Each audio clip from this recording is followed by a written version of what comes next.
مسلمانوں کی ہسٹری تاریخ اٹھا کر دیکھیں، ایسے سینکڑوں مثالیں آپ کو مل جائیں گے جس میں صحابہ نے توحید پر بھروسہ کیا، صدیوں سے چلنے والے توہمات اور خیالات کو انہوں نے توڑ کر دکھایا۔ حضرت زنیرہ رضی اللہ تعالی عنہ مکے کے اندر ایک خاتون تھی، وہ نئی نئی اسلام قبول کی، لوگوں نے ان پر اتنا ظلم کیا کہ ظلم کی وجہ سے ان کی آنکھوں کی روشنی ختم ہونے لگی۔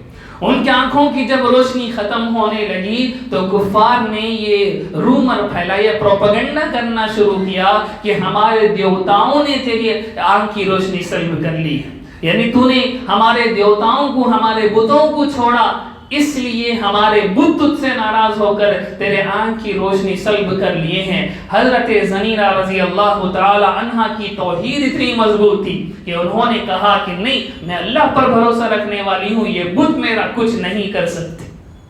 سرکار دو عالم صلی اللہ علیہ وسلم کے پاس یہ خبر پہنچی، آپ علیہ السلام بہت خوش ہوئے، ان کے لیے استقامت کی دعا فرمائی، ان کی صحت کی دعا فرمائی۔ اللہ رب العزت نے ان کی بینائی کو واپس کر دیا، ان کی آنکھیں پھر سے صحیح ہو گئیں۔ تو سرکار دو عالم صلی اللہ علیہ وسلم کی توحید کی تعلیم صحابہ کے درمیان اتنی زیادہ پھیل چکی تھی کہ توحید کے ہوتے ہوئے یہ توہمات، یہ موڑن بک گئی۔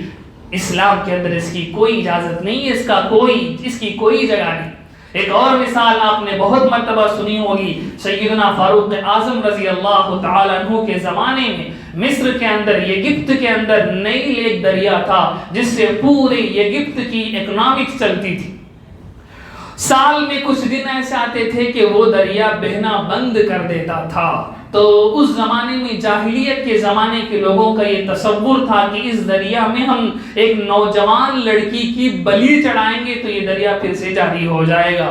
تو ہزاروں سالوں سے یہ طریقہ تھا کہ ایک نوجوان لڑکی کو تیار کر کے اسے دلہن کی طرح سجا کر لے جا کر اس دریا میں ڈال دیا جاتا تھا، وہ دریا چل نکلتی تھی۔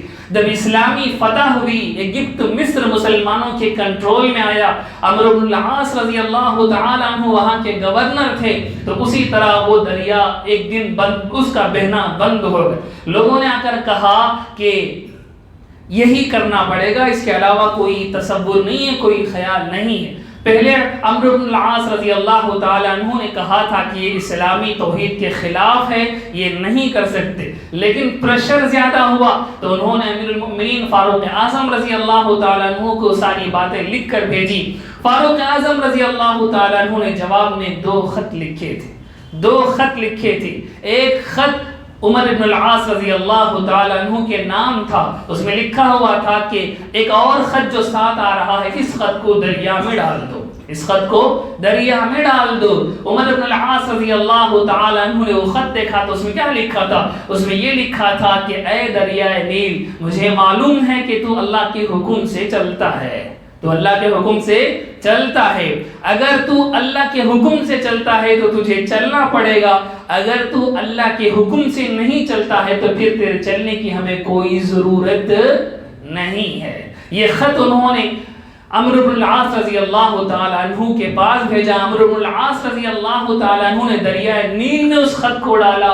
مورخین لکھتے ہیں کہ اس زور سے پانی وہاں آنے لگا کہ پہلے کبھی اس زور سے پانی وہاں نہیں آتا تھا، اور آج تک وہ دریا کبھی نہیں سوکھا۔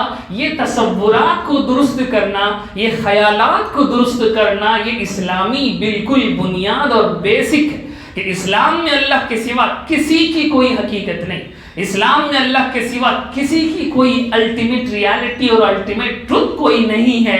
اس بات کو اسلام بہت زیادہ انفورس کرتا ہے، بہت زیادہ اس بات کو پروف کرتا ہے۔